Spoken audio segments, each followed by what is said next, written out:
Betrayal rarely announces itself. It doesn't knock. It doesn't warn.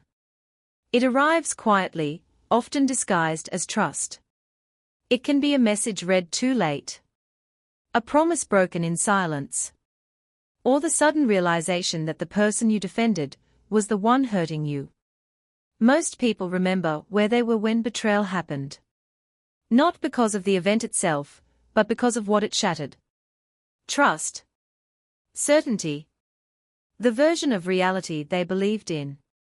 And once betrayal enters the story, there is only one question that truly matters. After someone breaks you, after you lose faith in others, and sometimes yourself, is redemption still possible? Or does betrayal permanently rewrite who we become? That question lingers longer than the pain itself. And for many, it becomes the beginning of a long, quiet journey. Betrayal does not always look dramatic. Sometimes it is obvious infidelity, deception, abandonment. Other times, it hides in small moments. A secret kept. A boundary crossed.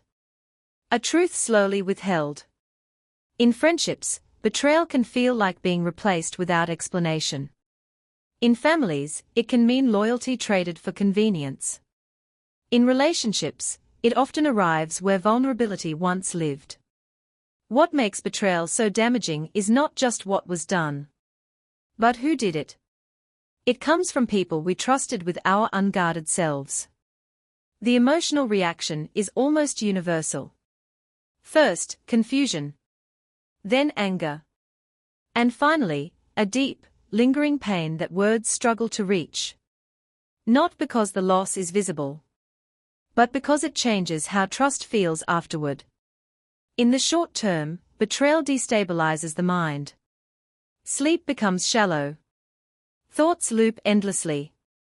Every memory is questioned. Studies on relational trauma show that betrayal directly affects emotional regulation, self-esteem, and long-term trust formation.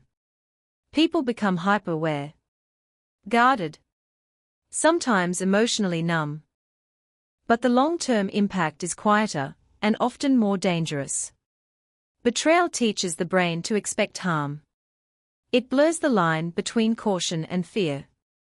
Relationships become negotiations instead of connections. Trust feels risky rather than natural. And slowly, without realizing it, some people begin to shrink their world.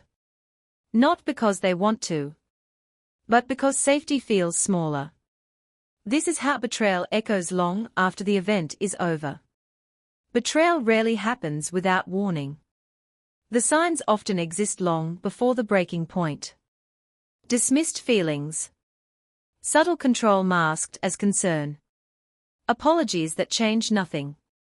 Manipulative dynamics thrive on imbalance, where one voice matters more than the other.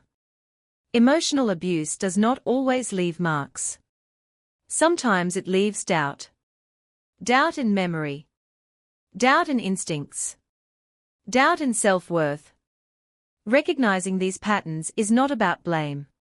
It is about clarity. Because clarity is often the first step toward safety. Leaving toxicity is not a dramatic moment. It is a series of quiet decisions. To stop explaining pain to those who refuse to listen. To protect emotional boundaries without apology. To choose distance over damage. Self-preservation is not selfish. It is survival.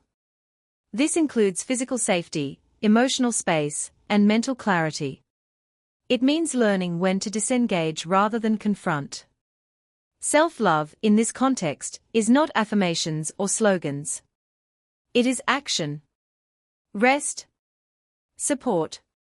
And the courage to say, "This hurts me, and I will not stay." Forgiveness is often misunderstood. It is not forgetting. It is not excusing harm. And it is never owed. True forgiveness begins inward. It starts with releasing self-blame. With acknowledging that trust was not a weakness.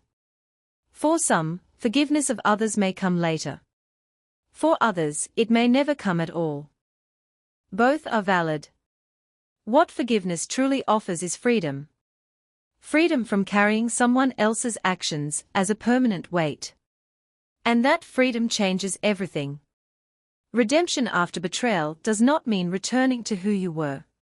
It means becoming someone new, with awareness.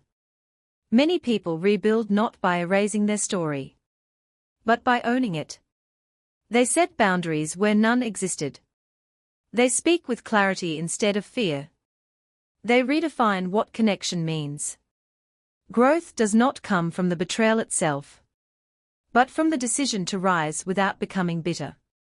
Redemption lives in resilience, in wisdom earned painfully, in choosing integrity even after trust was broken.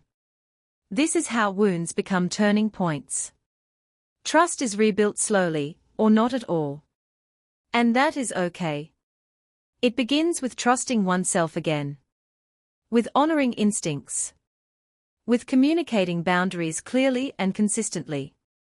Healthy relationships are not built on perfection, but on accountability and mutual respect. Trust, once broken, demands proof, not promises. And when rebuilt honestly, it becomes stronger than before. Betrayal changes people, but it does not have to define them. Between loss and healing lies a choice: to remain guarded forever, or to grow with intention. Redemption is not about erasing pain. It is about finding peace alongside it. And for those walking this path, community matters. Growth is rarely meant to be faced alone. If this story resonated with you, perhaps it reflects a chapter you are still writing. And maybe, just maybe, this is not the end of your story, but the beginning of a wiser one. Take a moment. Reflect. And when you're ready, continue the journey.